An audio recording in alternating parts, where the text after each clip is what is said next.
Hi there, you've reached Christian-apologist.com. Today I'm going to talk about some of the evidence for Jesus. We have a ton of evidence for Jesus. The number one piece of evidence is that Jesus existed, and 99.99% of scholars, anyone with a historical degree, admit that. There's only a couple of cranks with PhD degrees who don't admit that, but he existed, and we can tell that from a number of different sources. Not only the Bible, but extra biblically, we can tell that. Now, what we know is we know that there were a number of people who were hostile towards Jesus in the first 150 years. And so I'm going to bring up a little bit of that today. Hi, Nightmare. Nightmare. I'm going to bring up a little of that today. I'm just going to mention a few of the early secular sources, non-Christian people, 9, okay? And so what I'm going to do with this information that I'm going to share with you is as we talk about these 9 secular sources, we're going to think about what they said and how we can best explain what they said. Okay, so there are 9 secular sources within 150 years. There are actually 42 sources altogether within 150 years pointing to Jesus.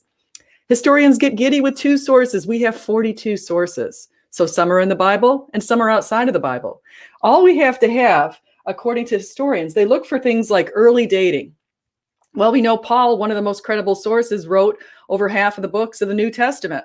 Paul was initially quite antsy or angry at Christians. He actually was on the road to Damascus on his way to murder Christians, to round up Christians and throw them in jail, men, woman, and child. That was what he was on his way to do. He was uttering really mean words about Christians. He thought it was a sect that was gone astray. He didn't think it was a legitimate part of the Judaic belief system.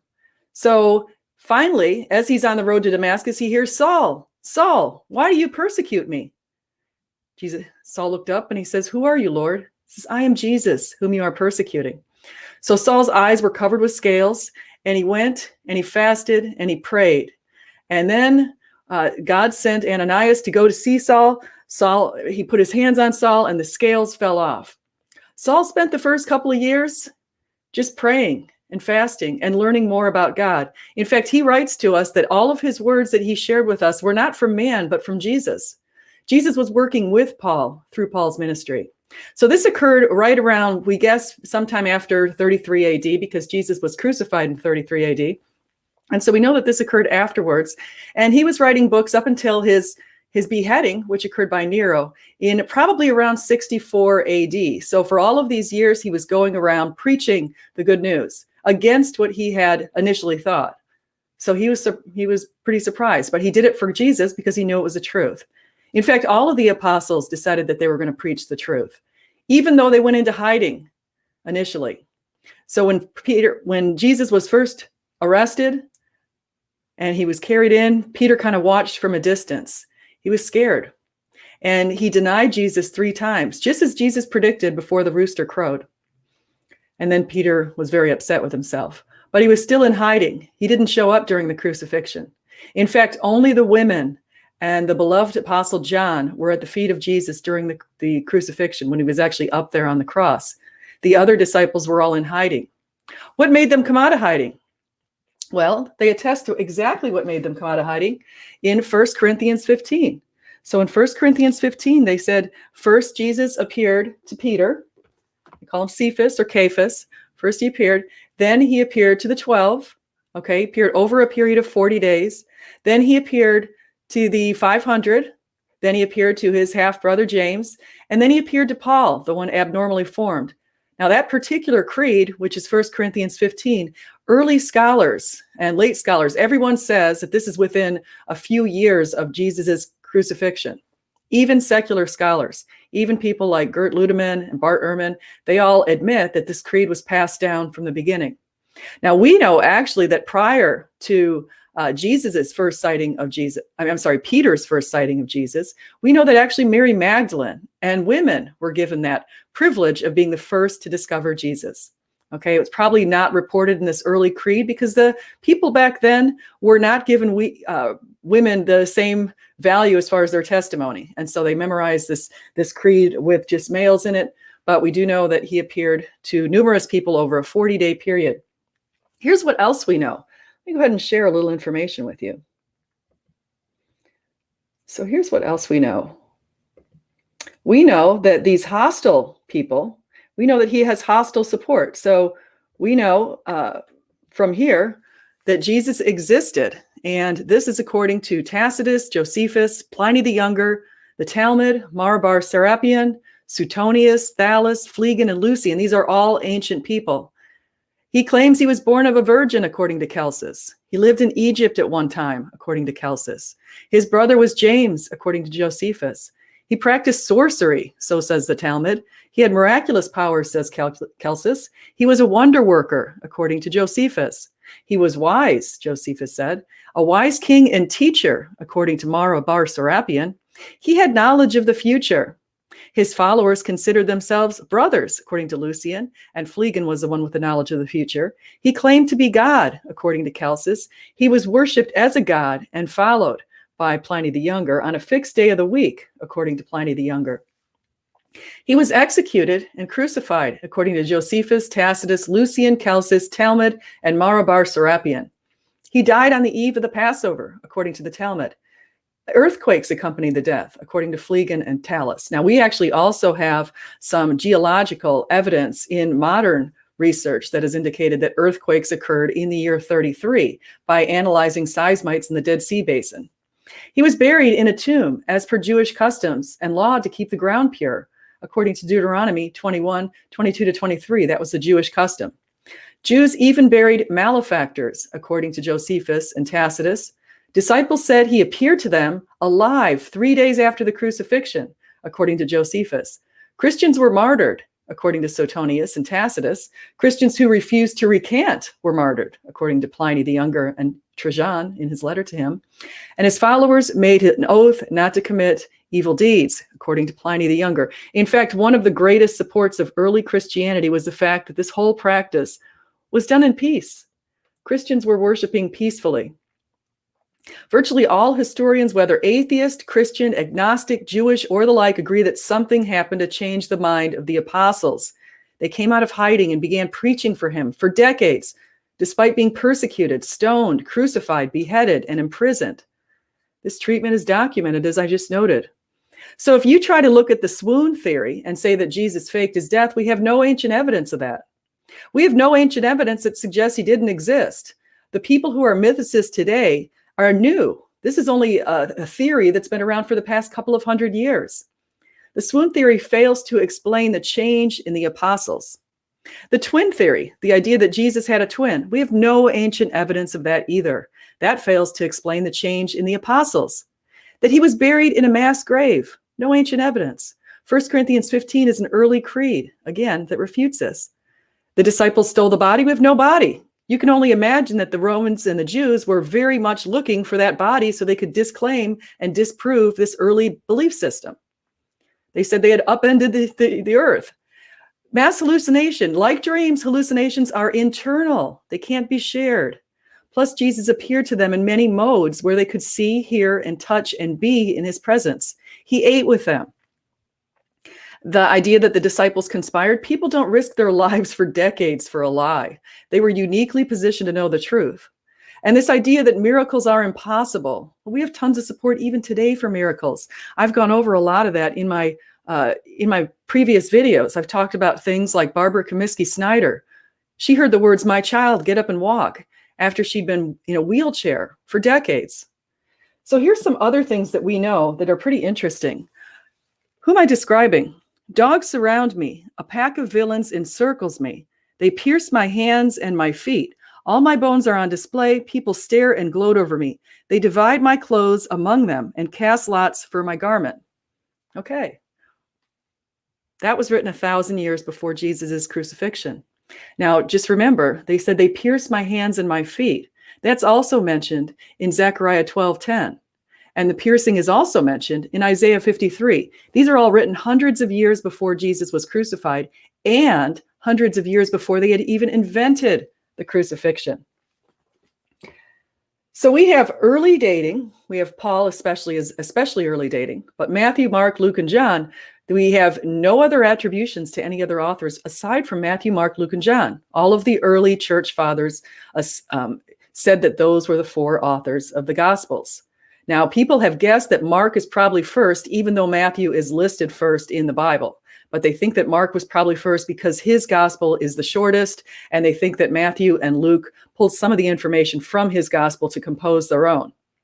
Luke is the only one who conducted a chronological set of events. So Luke made a note that he was going to do an orderly account. Back then, you didn't necessarily have to put everything in time order as we tend to expect these days. And we know that Luke mentioned in Acts 16, starting from there, that he was starting to mention himself in the first person. Luke was a doctor, but he traveled with Paul. And so he knew Paul. And we also know that Mark traveled with Peter. And Mark wrote the Gospel of Mark. And so we've got a lot of mentions in the New Testament about Mark traveling with Peter. And so that's why Mark knew some of the unique information about Peter, and a lot of times tried to portray him in a pretty good light. We also know that John is the fisherman. Okay, John is the only one with the account of the 153 fish caught after Jesus told them to throw out the net in a certain place. So John is the only one that makes mention of something that a fisherman would want to make mention of. John is also uniquely the only one who mentions himself as running with Peter to the tomb, and he mentions himself uniquely at the feet of Jesus during the crucifixion. And so we have that information. And we also know that Matthew, the tax collector, he uniquely reports a few issues concerning his tax collection. Like he's the only one who reports that Jesus had Peter pull a drachma, or a coin, out of a fish's mouth to pay their taxes. Of course, that's something Matthew would be concerned with. And so we see that sort of thing. Now, we also know that I just mentioned these accounts. Many of these were eyewitness accounts. Okay, either people were eyewitnesses in the New Testament or they traveled with eyewitnesses in the New Testament. And so we have that kind of information as well. We have corroboration. These stories fit together like a glove. In fact, if you look at the birth narratives and you look at Matthew and Luke, you're going to see that they completely fit together like a glove. Okay, and so it's very interesting the way that's told. We also know, and even people like Bart Ehrman have attested to the fact that Jesus was baptized by John the Baptist. Now, why does Bart Ehrman believe that that event occurred? And Bart Ehrman's an agnostic, pretty vocal. He writes books like Misquoting Jesus. He tends to think that Jesus did exist, but he doesn't ascribe Jesus his divinity.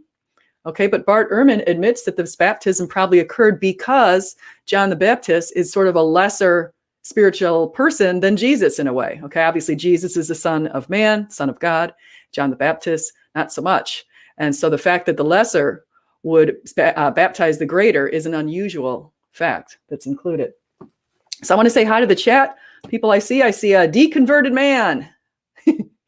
And deconverted man is, he's been deconverted. He is not a Christian. And so he is in the chat right now, and he's probably questioning some of the things I'm saying.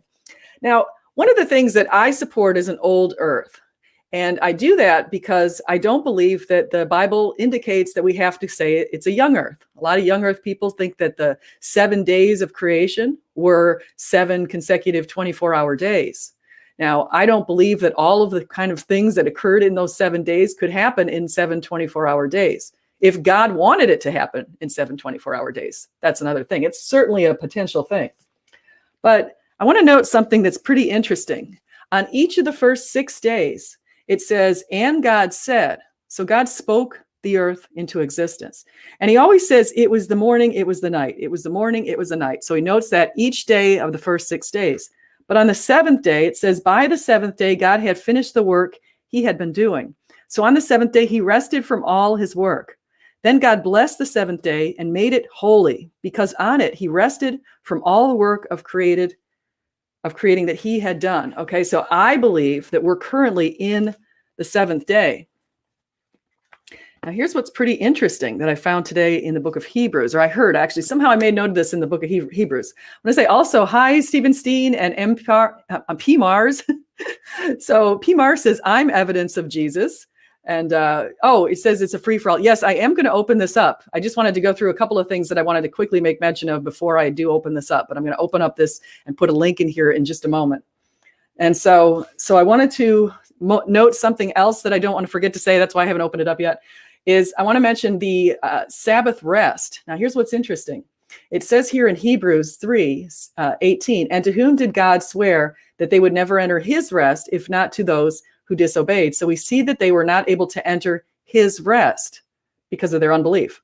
Now in Hebrews 4, it says, therefore, since the promise of entering his rest still stands, let us be careful that none of you be found to have fallen short of it. For we have had the good news proclaimed to us, just as they did. But the message they heard was of no value to them because they did not share the faith of those who obeyed. Now we who have believed enter that rest just as God has said. So I declared an oath in my anger, they shall never enter my rest. You see, we are in the period right now of God's rest. We're in the seventh day. And I firmly believe that.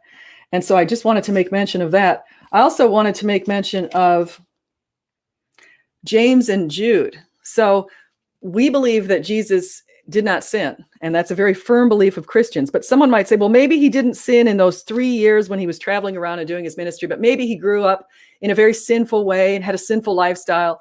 Well, we have two of his brothers who wrote books, James and Jude, and they're both saying he's worthy of worship. Okay, so it says, to those who have been called, who are loved in God the Father and kept for Jesus Christ. That's how Jude opens up his book. And so we've got the evidence right from those two. We know from Josephus that James did exist. We have confirmation there from a Jewish historian that Jesus existed. And we also know, that James existed, but we also know from Josephus that James was martyred. Okay, so Josephus also let that little cat out of the bag. And so I think that might be all I wanted to mention before I get on and open this up to you guys. Let me just see if I have anything else. I want to say a quick note in Galatians 1, 11 to 12, the gospel's revealed by Jesus. Okay, so that's another thing. So yeah, we have, I'm going to go ahead and invite, hold on one second. Let me just clip the clipboard. You guys see I have a green screen now. I'm pretty excited about it. So I have a much better background than looking at the walls in this room that I'm in. So very happy about that. So I'm opening this up, and I'm opening it up to people I know. If I don't know you, sometimes I might not be able to let you in. I'm not totally sure if I'm going to let people I don't know in, but I do know Deconverted Man if he wants to come in here. So, oh yeah, see, he's saying yay. He does want to come in here. Oh, he's here. Okay, hold on one second, Deconverted Man. I just want to say one thing before I pass this over. One last thing. Oh, James. I wanted to mention the last thing, and then I'm going to bring Deconverted Man in here. But James, here's how he opens his. James, a servant of Christ, of the Lord Jesus Christ. Now, he's a servant of God and of the Lord Jesus Christ, I should say. So both James and Jude, who were privy to whether or not Jesus had sinned in his whole life, were writing in the Gospels, in the books, in the New Testament. So we have that. So Deconverted Man is here. Hello, Deconverted Man. All right. That's what I was waiting for. I got to switch my background here. I just realized I don't have my good background on anymore. So how are you? I'm okay. All right, good. Yeah, let me just get my other background in here to make this a little more pretty looking. Okay, there. That's what I wanted to do. So yeah, so are you on Twitter anymore, Deconverted Man? I deleted my Twitter ages ago now, like sometime maybe year before last. I don't even know now. It's gone. Yeah. It's gone. I'm so happy. It's so free. You know, it's a toxic waste of time. I completely agree with you. Did you know that I deleted the big account that I had? Yeah, I did the same thing as you because it was toxic, and I realized that it was just such a nightmare. Every time I was going to my timeline, I was like, my gosh, these people are just so hostile, and I didn't feel like I stopped answering people, and then they still were tweeting at me, and then I'm like, okay, so I started muting people, and then I thought, why do I even have this account? What in the world is this for? And so I canceled it. It's not a good place to have conversations, and you wind up very quickly in an echo chamber because you're trying to isolate yourself from all the, a little bit of toxicity and such, is fine. Which is why I'm subscribed to lots of different people, different religions, different political sides, whatever, because I want to, engage in that. But when all you have is just people, throwing words back and forth, and the character limits, it rewards kind of, it just kind of rewards a knee-jerk reaction. So I just didn't find it useful. I couldn't agree with you more. I had an account that I had since 2010 that I barely used. And so I went over to that account, I made it private. And so I'm in a little echo chamber and quite happy about it. So, in fact, it was funny. Craig Reed, he looked at my timeline and he's like, your timeline is so much better than it used to be. He said, because nobody, I have a few, I let a handful, I probably let about 12 or 15 atheists in there, but but otherwise it's and actually of those atheists, very few actually even interact with me. They're just there. So, but yeah, it's, and maybe they don't interact because my timelines, maybe they see that my timeline, no one's really interacting with me. And I don't get the views at all compared to what I used to get on my tweets, but you know what? I really don't care. So it's a good time. So how are you dealing with this whole coronavirus? Have you been vaccinated yet or anything? Nope. I don't know what your job is or if you could get it, but nope. Yeah, I haven't either. I'll be last. Yeah. I'm actually probably getting close. They did K through 12 educators, and I heard there is some location in Tampa that's giving it out to people who are college educators. So I'm hoping to go find that place. So get my vaccination. I'm just whenever this thing's over with will be nice. I was just tired of hearing about it. Really. Yeah. It didn't really affect me. I was like, I feel like we're getting closer to, I feel like we've got the light at the end of the tunnel, because with more people getting vaccinated and fewer hospital stays, I feel kind of good about next fall with school and things like that. So for my kids and all that good stuff. Yeah. Yes, P. Mars, if you have a nuclear bomb, please drop it on me.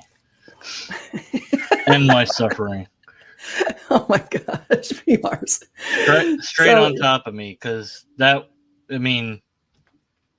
first you'd have to have it pretty high. It's actually be more devastating if you nuke it in the air than on top of somebody. There was a guy, this guy in Japan survived both Hiroshima nuclear. and Nagasaki? Yeah, really? He survived both. Yeah, he was at the one place and it's like boom, and he's like, oh no, and he's like, okay, I gotta get home. And he went to the other place because I was home, and it was like boom. It's like, oh man, I'm having a bad day. That's a bad day. That is crazy. Well, that's actually really sad because that means all of whoever lived all around him, plus his own family, probably died. So I don't know. It's I don't tragic. Remember, but I remember he survived both, and the government was like, they had a program that paid people that survived, and I was like, well, he should get both, right? And he survived both. No, they only give him one or something like that, if I remember right. Yeah. But yeah, I'm like, yeah, that's typical. Typical. So I heard I wanted to do this miracle claim thing. Now, I'm a skeptic. Now, with the miracle thing, this is something that hypothetically we could have a demonstrable demonstration of, and we could test perhaps more than once. Of course, we're going to have to define what miracle is and how we identify it. You mentioned a name, and I don't know what you were referring to or who you were referring to. Okay, yeah. So, I'll tell you too, actually, because I have a woman, the person that I know, Susan Slam RN, who comes on my channel sometimes. She was on my channel once, and she said, we were talking about evidence, and she said, well, there is the miracle. And I'm like, oh, really? What miracle? Well, she told us this story about, and I forget what terminal disease that she had, but she was in bed at hospice and given very, very little time to live, like just a couple of days. And suddenly she had I don't know if it was a dream or a premonition, but Jesus somehow alerted her that he was going to go ahead and cure her. And then, suddenly she started feeling better. And the next thing you know, she's still alive now. And so I think that's what pretty makes good. that a miracle? Well, it's one of those things where defying the odds. If everybody says, you don't have to. You can say I don't believe it, or she spontaneously. No, I'm not. You can say that. I'm saying what's the criteria for determining whatever phenomenon is a miracle or not? I would say something that goes against all the odds sometimes can be a miracle. What do you mean something that goes against all the odds? What does that mean? Well, some of there are people like Leonard and Susskind and some other people who are, I believe, astronomers who've said that the Earth actually in the 10 habitable zones and all the conditions that we have and have overcome in our location in the galaxy is statistically miraculous. And so it's kind of like overcoming all the odds. Well, if you add up all the different probabilities that you have to die just from moving about your household, the fact that either of us alive would then be a miracle. Probably you could say that in some cases. Yeah. So then the one I mentioned to you before, then the word kind of becomes irrelevant, doesn't it? If everything's a miracle, then it's just kind of useless, isn't it? Yeah. Well, it's. I mean, a lot of it, Dan, is your faith position. You do have to. No, I have no faith. You have no faith, and I have a little faith. I mean, I have a lot of faith, and yeah. Well, I know that, but that's what I'm saying is, first we have to determine what a miracle is, and then we have to be able to identify it, and then we have to test for it. So if a miracle is just improbable things, then everything is basically a miracle, and then there's no point in calling anything a miracle then. Well, I'll give you one more story. I want to say. No, I'm gonna go if he's gonna be here. I'm not gonna talk I'll to just that leave guy. the. Oh, do you guys know each other? Oh. No, I don't want to talk to that guy. Okay. Well, we can maybe. Okay. He left. Good. Okay. So I don't know P. Mars. Have you guys obviously had interactions before or something? Yeah. Yeah. Least said the better. So when we're talking miracles, because again, this is something I want to verify and test, and it seems like you move the goalpost back by just saying, well, it's an improbable event. And then when I point out, well, that's every event basically is improbable to some scale. To some scale, yeah. Well, let me give you one more, the one that I mentioned earlier that you wanted to ask about, because I gave you the story of Susan just because she came on my channel. But there's also the story of Barbara Kamiski Snyder. That's the one that I mentioned before. Yeah, that's okay. So what's this about? Barbara? Okay, so in the early 1980s, she had sometime in the 1970s she'd been diagnosed with MS, and she had gotten to the point. Do you know this story? No. Oh, okay. So she had gotten to the point where she was in a wheelchair. And so she was going to church in a wheelchair and all that kind of stuff. And her body started to atrophy quite a bit because she was in a wheelchair and her arms and legs were atrophied. She couldn't walk, obviously. And her lungs started to go. And the doctors basically said that they were going to just let her go because it was just too much. She wasn't able to see. Her lungs started to go. She started to have other symptoms too, which I'm forgetting right now. But she suddenly heard as she's laying in her bed, my child get up and walk. And she got up and walked, and she was able to walk into the church that night, and the crowd started cheering, and they had been praying for her, as did a radio station had put out a bunch of prayers for her. And so it's actually in their newspaper. You can actually go dig up the newspaper article from the early 1980s. She's still around today. She's married to a pastor, and she's been MS free ever since. What makes that a miracle, though? Dan, you don't have to believe it, but that's just the story. No, okay? I'm asking what makes that a miracle. My child get up and walk, and she got up and walk. I would call that a miracle. Why? Because it happened. My child get up and walk, and she got up and walked. So how would you say that? If somebody says get up and walk, and somebody gets up and walks, that's a miracle. If they, it's just the criteria. That's what I'm saying. Well, if you have somebody Dan, you've got a woman who's literally practically dead in her bed, atrophied, unable to walk. Yeah. Her arms and legs were sort of crumpled up. Well, we would have to have evidence of all that. Do we have? Yeah. Well, they have doctors have documented that, so it's a documented miracle. Really? Okay. Do you have that? I don't have it with me. Okay. No, I don't. Why would I have her doctor's evidence? So but that's the deal. So it's. You can. That's the deal. Yeah. Okay. You can. It's one of those things where. You can look at evidence and you can accept it, or you can just say it didn't happen, or it's not a miracle. I can't really look at it, can I? Okay. Well, look into her name, Barbara Kamiski Snyder, and so you can see for yourself what's out there. Yeah, or you could provide it since you're the one that made the claim. Well, I'm just telling you that's behind the whole story. It's actually in Lee Strobel's Miracles book too. Okay, so it's an empty assertion. Got it. All right. So do you have any actual evidence, or just? I guess, well, if you're going to be kind of like this is not a very pleasant conversation, I have to say. That's okay, because I'm holding your feet to the fire, and you always do this every time. It's not a pleasant conversation. Okay, so I had to let Dan go because I'm not going to deal with that sort of thing anymore on this channel. I don't have a channel for the purpose of somebody getting in here and saying, I'm holding your feet to the fire and I want to do all this stuff. So I wanted to read to you something that I got from Rob Rowe, and Sentinel Apologetics is Rob Rowe. And he's done what he calls the Bedrocks of Christianity. And so in his Bedrocks of Christianity series, which he's put in YouTube, he provided a lot of information about what people said about the crucifixions. And so I wanted to read just a little bit of this to you, because you don't think about how actually gory the crucifixion was. And so here's what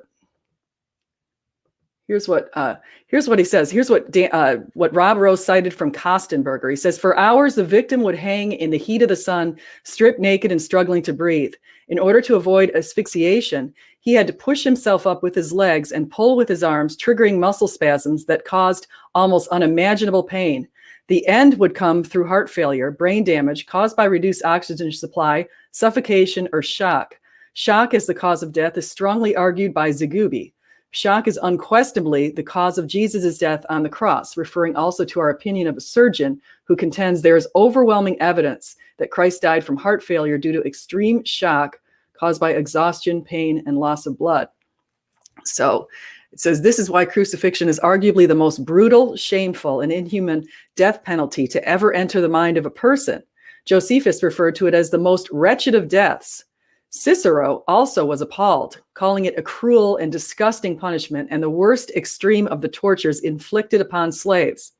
In fact, and this is a quote directly from Rob Rowe, Cicero publicly rebuked a Roman official named Gaius Verus, who had a Roman citizen, Publius Gavius of Campsa, flogged and then crucified, saying, it is a crime to bind a Roman citizen. To flog him is an abomination. To put him to death is like murdering your own father. To crucify him, what?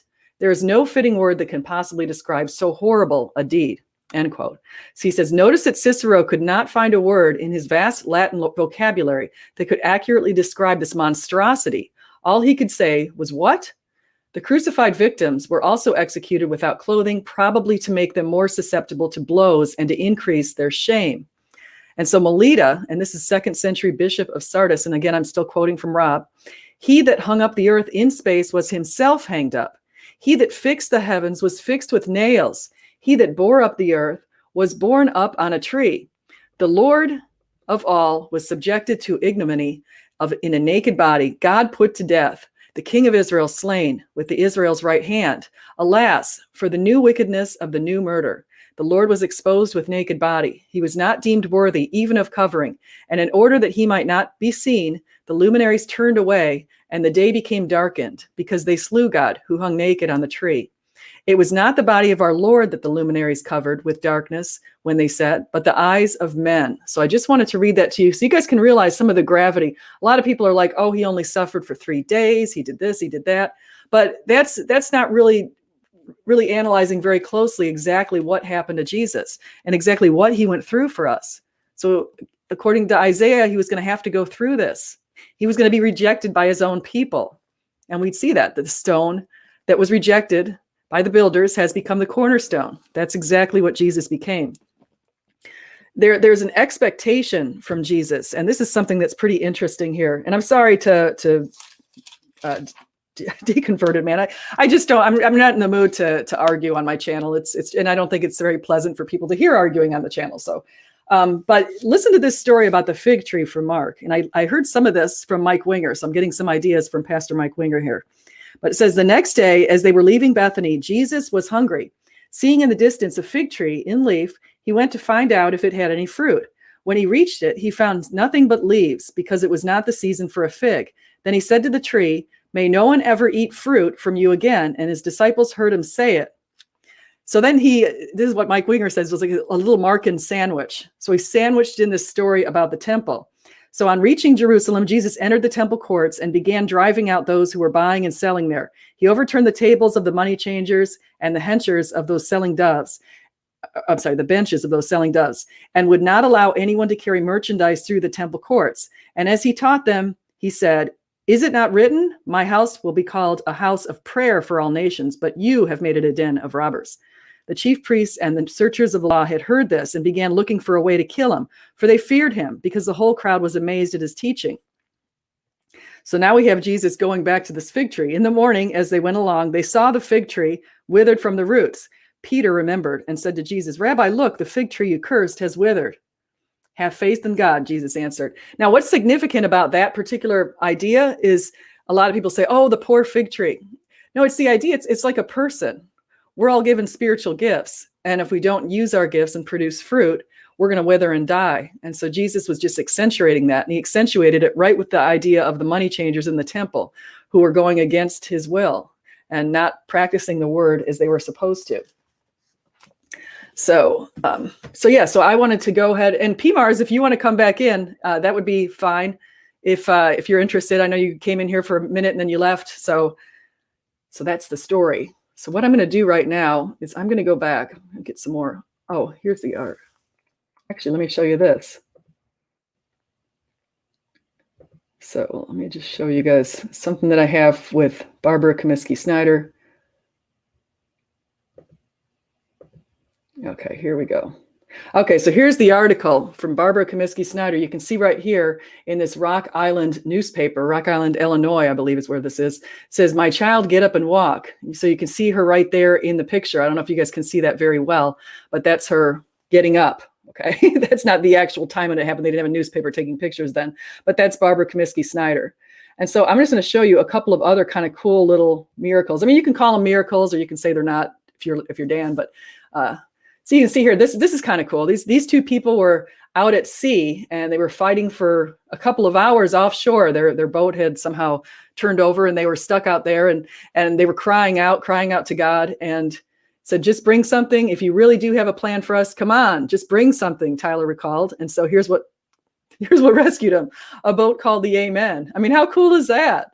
And so here's another one. So there was a typical day in survival. These two who were living in Florida were driving down State Road 80 on June 27th when their 2000 Jeep Liberty made a loud noise and suddenly locked up.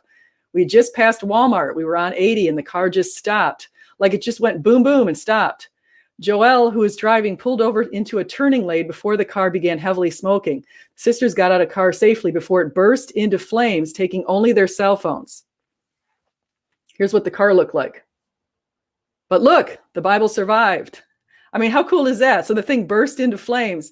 She says the Bible is God's word and it's important to him. I definitely think that was a sign. He's watching over us and all the people he sent to help us. And as fast as he did, I think that was his way of telling us, you know, I'm with you and I'm helping you through this to make you safe. So it's pretty cool stuff, right? So anyway, those are just a couple of things. You can look at miracles if you want. Now, I haven't had a chance to read Craig Keener's book on miracles, but I've heard he's written quite a bit. One of the things that happens is people give themselves such high levels of doubt and such high levels of dismissal that no matter what evidence you present to them, they're not going to take it. And Jesus pointed out that we do that about him. We have the parable of the rich man and Lazarus. So the rich man was living a life of luxury, and Lazarus was always begging for food at his door and other places around. Lazarus was a very poor man, and he was just living a really rough life. And so suddenly both of them die. And it's interesting to note on this particular story, the rich man is never named. So I think that's interesting because you think about what's the value of a name? Well, Lazarus is named. So they're both suddenly in this new existence. There's a chasm between them. Lazarus is in heaven and the rich man is in what's perceived as hell. Okay. So he says he needed something water. He felt like it was very hot in there and all this kind of stuff.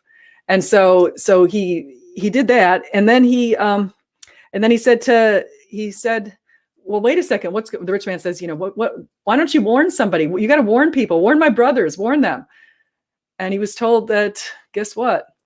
If they don't believe in what the prophets and Moses and everyone says, then they're not going to believe me. Okay. So that's the issue. So here's the evidence. Here's some more evidence in support of Jesus. Number one, we know that he existed. Number two, we know that he was crucified. So I went over that before with some of the minimal facts. Number three, we know that his disciples who had been in hiding came out of hiding and preached for him for, in some cases, around 40, 50 years.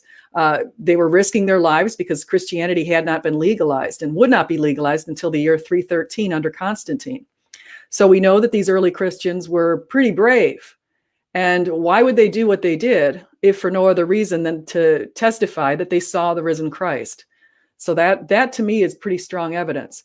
But besides that, we also know that we've got 330 Old Testament passages that Jesus fulfilled.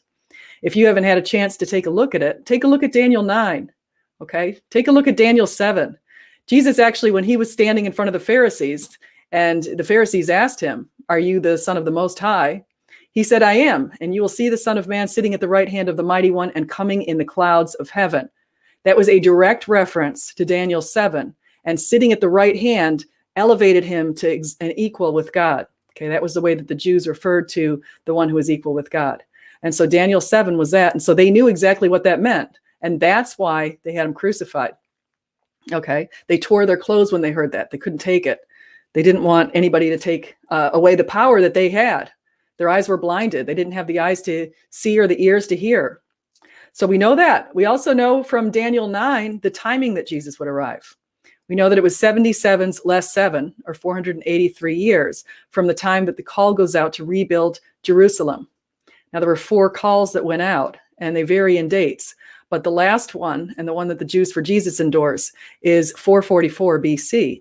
And if you take that 444 and you skip the year 0, because there is no year 0, and you use 360 days Jewish years, you'd actually land on 33 AD during the Passion Week. If you put it all together with Nehemiah and Ezra and some of the other information, you'll land on 33. In fact, one of the reasons that Jesus, during his ministry, a lot of times wasn't willing to come out, he kept saying, "It's not my time yet," because his time was going to come on the day when he rode the donkey into Jerusalem in fulfillment of what Zechariah said. And so, was Zechariah or Jeremiah? I might be getting that messed up. But in fulfillment, he was supposed to come, "See, your king comes to you lowly, riding on a donkey." That was Jesus. That was predicted by a prophet. And so he came in on the donkey, riding in Jerusalem. People hailed him, and that was on Monday of the Passion Week. That's the day that we celebrate as Passover today. So we have that occurring. Now we know what happened just a few days later. Unfortunately, Judas Iscariot, as Jesus predicted, Judas betrayed him. He let Satan enter him. And some people would say, well, is Satan omniscient? Does Satan know as much about God? Can he read our minds? All this kind of stuff. Satan can watch our actions. He can't read our minds. He can certainly watch our actions. And after hundreds and hundreds of years of watching human actions, I bet you he can make some pretty good predictions. Okay. However, he's not omniscient. He doesn't have the powers, and he was duped. Okay. It says in the epistles and other places that the darker forces were duped. They didn't think that Jesus was going to resurrect. They didn't know what Isaiah 53 said or what it meant that he was going to see the light of day. Okay. And he was going to see his offspring and all that kind of stuff. They didn't realize that. They didn't. Now, in case you're wondering, some of you might say, well, what did the Jews expect? Why didn't the Jews praise Jesus? Well, here's what's really interesting. If you go into Sanhedrin 97 and 98, you're going to see that the Jews expected Jesus to come exactly around the time when he came. That's one of the reasons we had a lot of people also at that time claiming to have miraculous powers and claiming to be the Savior, Messiah. We had Theudas, we had others, but none of them, as Gamaliel pointed out in Acts 5, none of them are still celebrated today. Gamaliel says, if these men are doing this for God, you will not be able to stop them. So in Sanhedrin 97 and 98, it also points out to 2 types of Messiah. There's the Messiah, like in Daniel 7, your king comes to you riding on, there's the king that's like the one in Zechariah, I believe it's Zechariah, see your king comes to you lowly riding on a donkey, okay? And then they knew that there was also the king from Daniel 7, the mighty one, sitting at the right hand of the mighty one. Christians believe that he will come again in glory to judge the living and the dead, and his kingdom will have no end. So Christians believe that. And so I want to say hi to Dr. Nose too, and Oliver Catwell and Stephen Steen, and all good friends, great friends of the channel. Oliver, I actually don't know if I know Oliver, but yeah, Oliver could, the fig tree and this idea of not yielding fruit could speak to a lot of the stuff that we have. It also speaks to, I'm going to distinguish a little bit, because a lot of the younger generation right now is falling for Bernie Sanders' junk about socialism and trying to make out that Denmark and all of these places are just these wonderful societies. Socialism as practiced in Denmark. Now, Denmark people do not consider themselves socialist, number one. Number two, they engage in free markets in Denmark and Norway and Sweden and in the countries in the northern parts of Europe. Okay. However, you might want to note in Denmark, if you buy a car, you have to pay 100% sales tax, meaning you have to pay twice what the car would be valued at if you buy a car. In Sweden and Denmark, they have a 25% value added tax on just about everything you buy. In these countries, they have extremely high personal income taxes. Okay, so it's around 60% on a $60,000 a year salary. So that's very high. Okay, so those are the kind of a few things in these supposedly socialist countries. Sure, they have a lot of social safety nets, but they're paying big money for them. Okay, so another thing just to remember, and to go back to communism in my little chat yesterday, if you think that communism is a good idea, think about how you'd like it if the government just came and seized all of your land and took all of your property, because that's what the communists did. They decided to collectivize everything. They took people's land, they took their property, and they made them work. They said for each according to his ability, to each according to his need. Okay, so they just took all of the produce that people were making on the farms and brought it to the cities. And in many cases, if the farmers complained or tried to keep anything for their own kids, they would be thrown into the gulag, thrown into the prison system. So that's not a good deal. Okay, but anyway, I kind of digress from my major topic today, which is, of course, Jesus. So I've noted some prophecies. I noted the early disciples. We could also talk about the early church fathers. So we've got a lot of early church fathers who documented a lot of the same things that are from the Bible. So this is extra biblical support for the Bible from the early church fathers, who in many cases quoted from the Bible. Okay, so even if we didn't have a Bible, we've had the secular sources I named earlier, and then the early church fathers quoting directly from the Bible in many cases. And so we have that kind of stuff like Irenaeus and Eusebius and Polycarp. Got a lot of good information out there. And we have evidence of miracles. So, I'm a Skid Row trash. This lady, I will put that up there. That's amusing. Okay, so Skid Row, yes, I'm very dishonest and sure. Okay, so apparently if you proclaim the good news of Jesus Christ, you get accusations. Well, that's to be expected. Actually, that means I'm doing my job. So good. I've got P. Mars here in the thing. So let me go ahead and let him in. Hello, P. Mars. Hi. So I guess there's two types of Jesus, right? There's the historical and the biblical. So I don't know if I don't know if I distinguish them. I mean, according to me, I would say that they're one and the same. But I guess I don't know. Are you a believer or a non-believer? Well, I'm a Christian. They are the okay. same. They are the same, but I guess the difference is, some people don't believe in the miracles. That's the key. Yes. The thing is, like, I don't know what deconverted man's position is, but academia, like, hardly anyone disputes that Jesus existed as a human, but there are people that dispute the miracles and stuff. Like, yeah, absolutely, you're right. And me as a Christian, I'm actually really not too much into the miracles. I think I know atheists, they all get hung up on the miracles and they don't believe the Bible because, these miracles couldn't happen. But to me, like, the point of the Bible isn't about miracles. It's about learning about God, learning about, the right way to live life and stuff like that. And, like, it's about human nature and stuff. Like, they focus on the miracles don't really matter to me. So I don't know. I'm not really into that, but yeah, no, I see your point. I just want to quickly address Oliver's one question here, and then I'm going to come right back to your point. He says he doesn't want to be contentious, but what about the high taxes and the high quality of life? You're absolutely right. I would love the idea of having universal health care. I mean, that's one of the reasons why I've traditionally voted for Democrats, is because they keep talking about universal health care.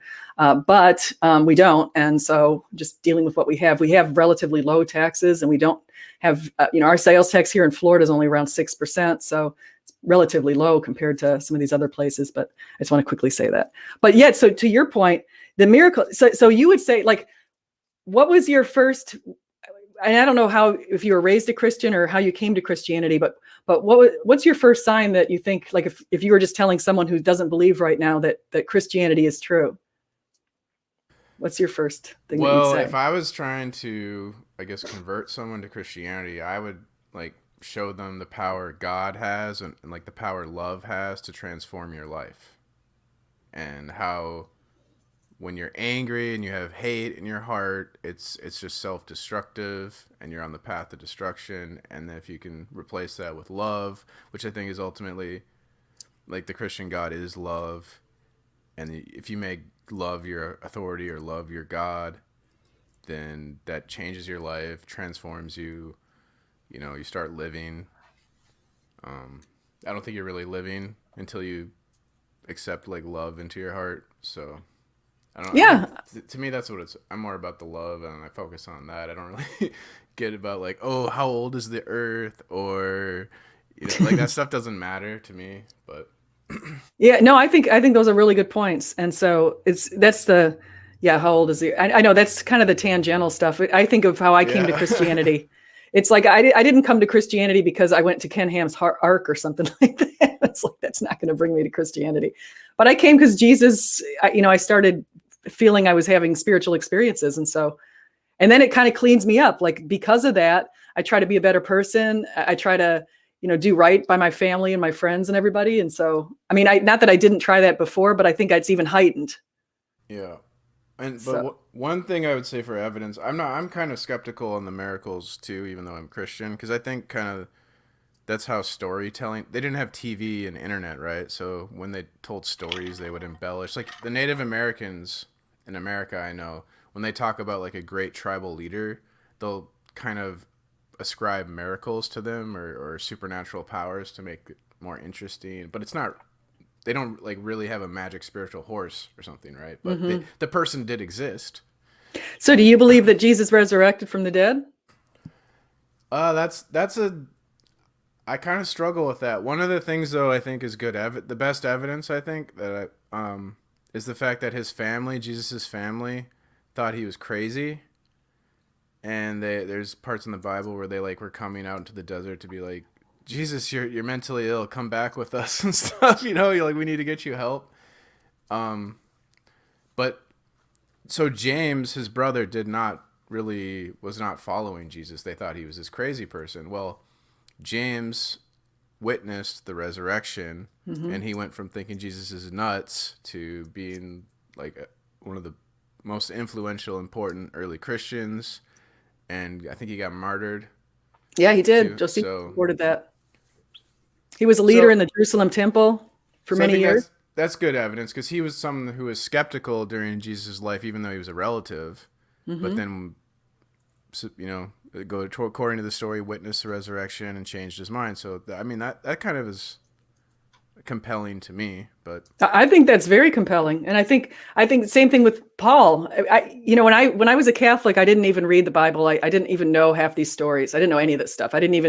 I wasn't even sure if Jesus resurrected. I was just like, I don't know what I was doing. Spent all these years walking away from the church, and then I looked at the story of Paul at one point when I was in my early 40s, coming back to Christ, and I was like, oh my gosh, does anyone know this? Oh my God.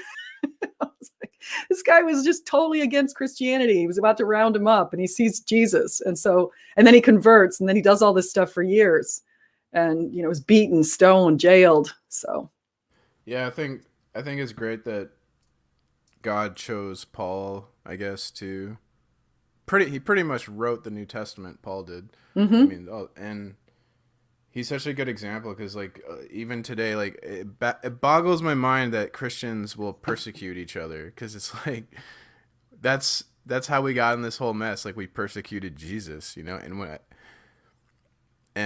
what are you talking? Like, are you talking like the young Earth versus old Earth, or that kind of well, thing? just so you know, like, Christians are like, you're a sinner and you did this sin, and Oh yeah, I'm a better Christian than you. Like, it happens all the time, and that's the total opposite of what Christians should do. We should be accepting and loving and crap. I was gonna say something, but now Well, that's like C.S. Lewis was saying. He's like, these self-righteous prigs. No one wants to be around them. It's like, it says not to be self-righteous in so many ways in the Bible. Not supposed to be like that, and just rubbing your nose up at everybody. Yeah, so I think they've totally missed the whole message. It's all about Paul. He was. How could you get worse than Paul, right? Like, Paul was going around murdering Christians. Like, how could you get? Like, that's worse than. That's so bad. Like, so if God can forgive someone that that's pretty much the ultimate insult to God. Paul, I couldn't imagine.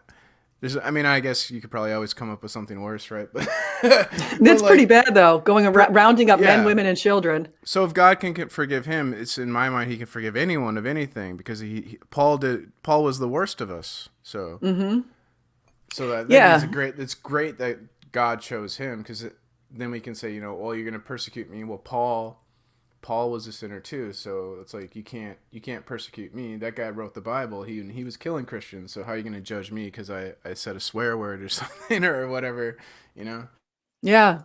Yeah, no, those are great cases, and it's one of those things. If you repent, like, you realize, oh, maybe I'm swearing too much, or I'm just doing too much of this or too much of that, or maybe not enough of something, and then you realize it, like you get that aha, I got to say I'm sorry and really mean it. And so that's what Paul probably did. Imagine how he felt. It's like, I've heard some people say like they'll only forgive those who repent, but I'm pretty sure like we're supposed to forgiveness isn't necessarily for the person, it's for yourself. Like that's what I think. Like I think Jesus wants us to forgive everyone and love our enemies, because when you have that hate and you have that anger, then like that's a self-destructive thing. And so you let go of that. Maybe you'll be temporarily for a moment be angry, but you let go of it. You don't hold on to it, because we know as Christians that if we hold on to that, then like we can't do that. We're not allowed to hate each other. We have to love everyone. So yeah, no, that's I always say forgiveness deals a death blow to anger and hatred and evil, because if somebody does something really bad to you and I still see, did you see that one church shooting? Like this man goes in there and he shot a bunch of people in a church, and then the families got up and forgave the man. No, I didn't. That's beautiful. That kind of reminds me of Stevens, right? The Apostle Paul, where he was they're stoning him. Stoning Stevens to death, and Stevens forgave the people as they were killing him. Like that's crazy to me, to have that level of forgiveness, but I think it's really beautiful. Yeah. Well, just like Jesus too. Father, forgive them. They know not what they do. Yeah. Got these people, they had been, you look at when I was reading those, how they crucified people under Rob Rowe's book, and I'm like, they just wanted to belittle you as much as possible. And, they're putting a purple robe on him and putting a crown of thorns and spitting at him and hitting him and, blindfolding him and telling him to see if, they were just doing everything they could do to belittle him. And at the very end of it, he's like, Father, forgive them. So that's pretty cool. Speaking of belittling, I feel like that's what Deconverting Man was doing. And he wasn't being very nice. It was kind of like bullying, and I think you handle it better than I would, because I came on here and gone toe to toe with him, because I don't like to see stuff like that. But yeah, no, I've had him on my channel before, and the thing is it's not. I've had a lot of atheists on my channel who can be very pleasant, and you don't have to be like super pleasant. You can ask tough questions and do things like that. But it's just, I thought today I'm really not in the mood to deal with somebody telling me he's going to hold my feet to the fire and just denying everything I'm saying about these miracles. Yeah, he wasn't like bringing anything to the table other than just criticizing you, and so I don't know. It's not fair. It's easy to poke holes in other people's beliefs, like whatever belief you have. It doesn't take much to do that, but it's because it's hard to prove anything's true. So yeah, when you have somebody's just not, they don't want to. They don't want it to be true, and so if someone doesn't want something to be true, I don't really know how am I supposed to present evidence that you're going to find worthy. No matter what you present to them, they're going to say, "I just don't believe it. I don't believe it." And that's what Matt Dillon. Do you know like Atheist Experience and those kind of shows? Yeah, I've called into Matt Dillon. You have? He hung up on me instantly. I was going to tell him that like he seems to think that God is all about slavery and likes slavery and wants us to be slaves, but to me the Bible teaches the total opposite of that. But so I was going to tell him about that, but he just hung up on me. So he hung up on me too, and I had a very embarrassing call. Like I have to admit, I sounded like I had a big chip on my shoulder, so it's even made it even worse. Yeah, definitely Matt Dillon. He I think tries to get Christians to hate him. Like he's not very genuine. I think that's all like a bunch of smoke and mirrors, that whole show. But Yeah. Well, see, the slavery thing, that's the other thing. This is the typical atheist is like, well, God condones slavery or God approves of slavery and all this kind of stuff. And I'm like, they try to act like God thinks slavery is just this wonderful institution. And that's not at all what God did. And it's just Yep. the whole Old Testament with slavery. Yes, there's slavery in the Old Testament. All ancient societies all operated on the foundations of slavery. So it's actually, if you read 1 Samuel 8, it makes it very clear that God is against slavery and he represents freedom. I mean, Exodus, he freed the slaves. And then yeah. 1 Samuel 8, though, he basically, to me, what happened was the people asked for a king, right? Mm-hmm.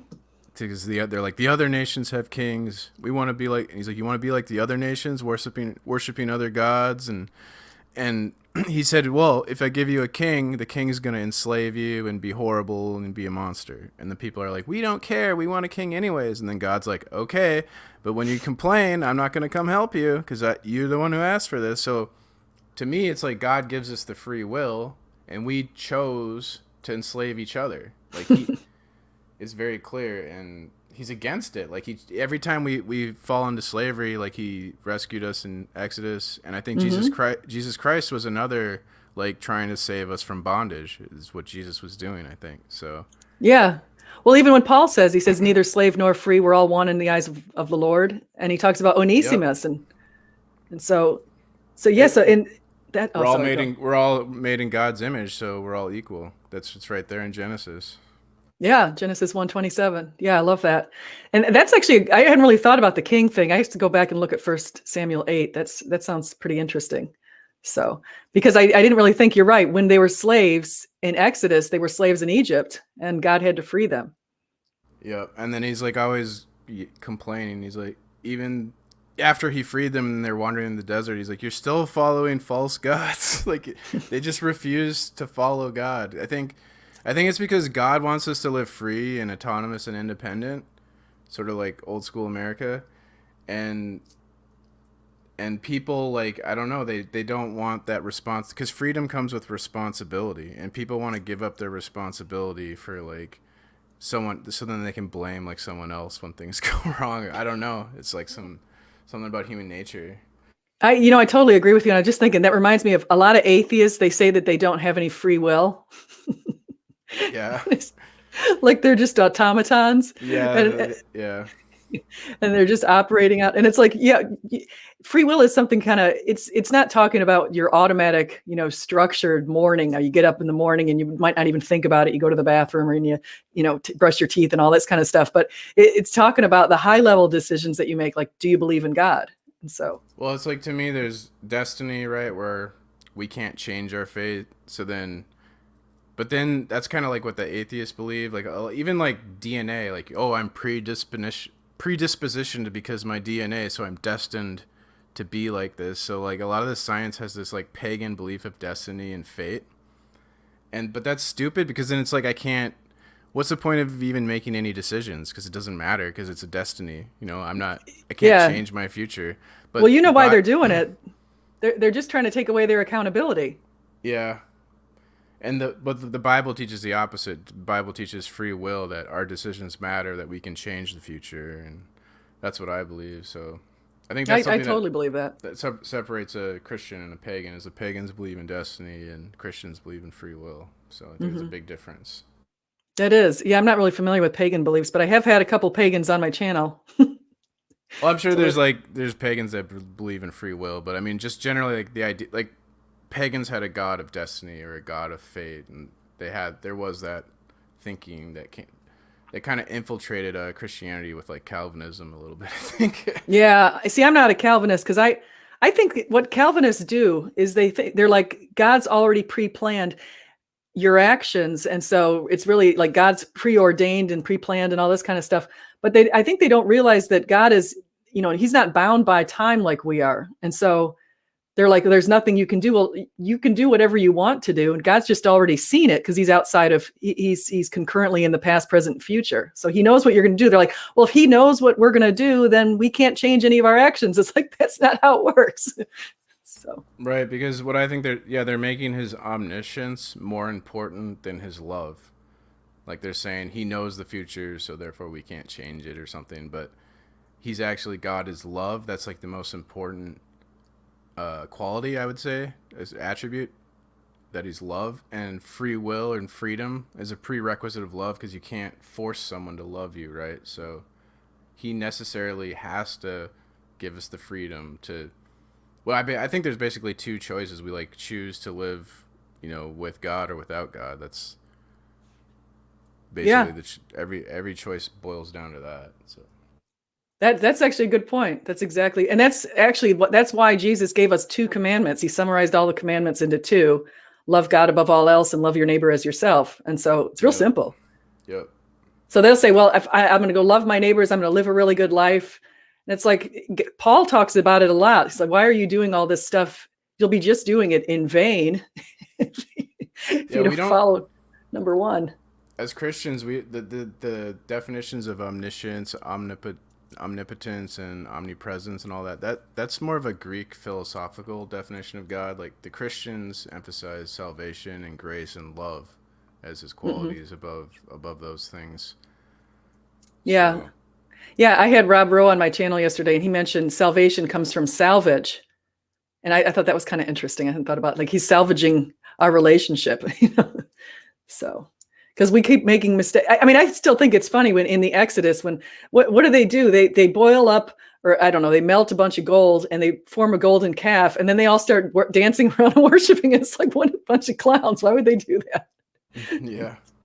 It doesn't make any sense. But that's some people today. You could say, like, I see people drive around particularly fancy sports cars or different things like that. And if they like that car enough, maybe that's become sort of an idol. Yeah, I know these like modern Christians.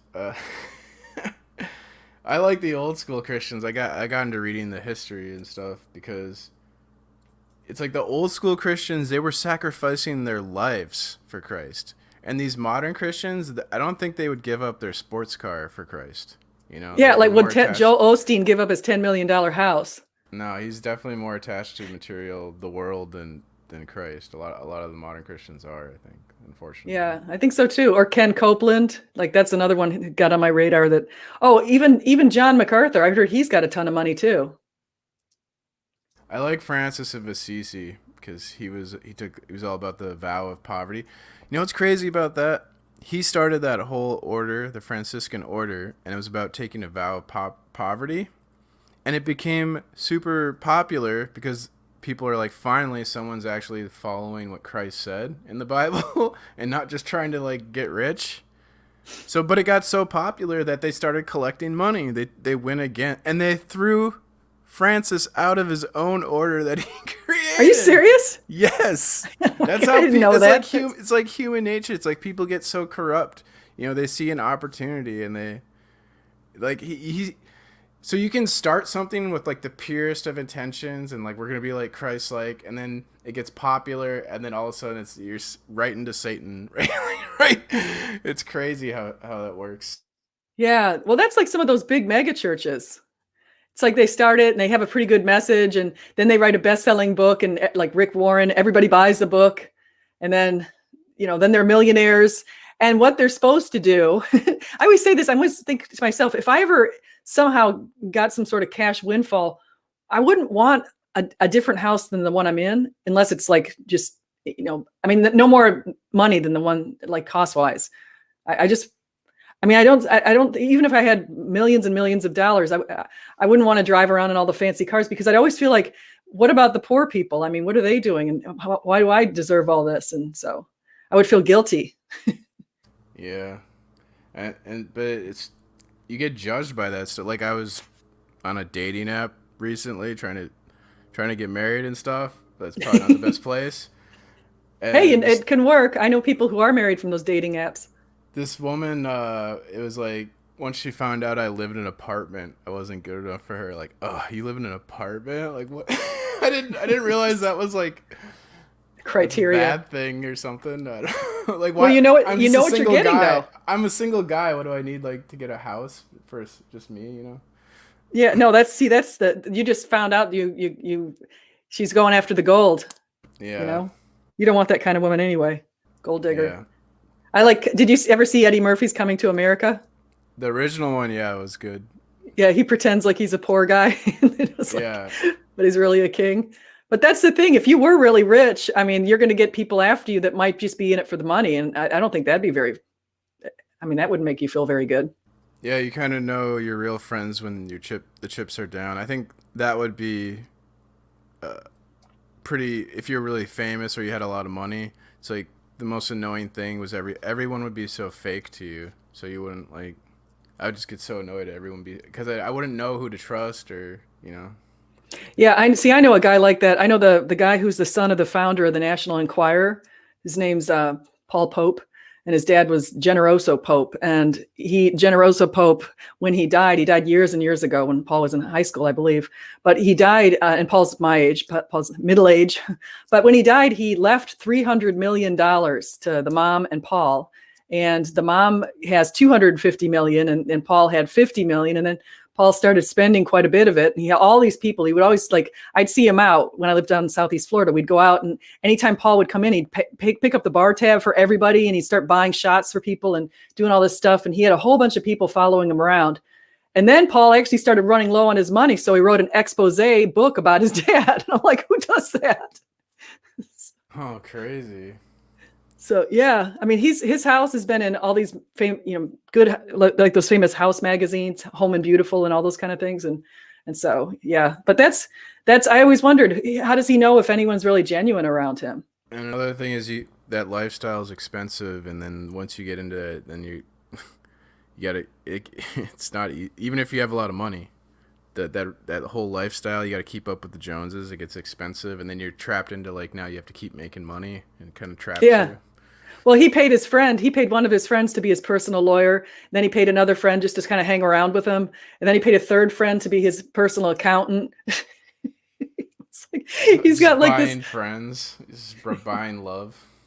Yeah. Well, that's what I heard. If you ever heard of Tony Hsieh, and I love Tony Hsieh, he was the CEO of Zappos, who just died of some kind of weird house fire last year. But I heard at the very end, after he retired from Zappos in August, he started paying a couple of friends to come live with him. And it's like, you could leave your job and come live with me. And so it's kind of not ideal. He had hundreds of millions of dollars. So not from Zappos, but from something that he sold years before, the software. So, well, P. Mars, maybe we should tie this up. What do you think? Yeah, that sounds good. I need to make some food here anyways, about to take off. So yeah, it was nice talking. It was nice talking to you. And how can people find you? Actually, I just met you. I have a YouTube channel. P Mars is my YouTube. I just put out a video, an anti-vax video. You did what? What kind of video? Well, you were talking about vaccines, and I just put out one where showing a bunch of social media posts that are getting censored of people having bad reactions to it. Oh, really? So if you want to, I heard some people did die from it. Actually. Yeah, that happens with every vaccine. But I am leery of that stuff. I think that's kind of a trick of the devil to be get you to take something to make you feel safe. I don't know. But anyways, that's my channel. It's different opinions. I'm kind of out there with my opinions, so well, that makes it more fun. Yeah, that's a coincidence that you do anti-vax. So you guys go over to P. Mars's channel. So thank you everybody for coming on today. Please like and subscribe, and do come again. And just remember, whether you eat, drink, or whatever you do it all in the glory of God. So thank you so much. Go ahead and end the broadcast. Thanks for letting me on. That was fun.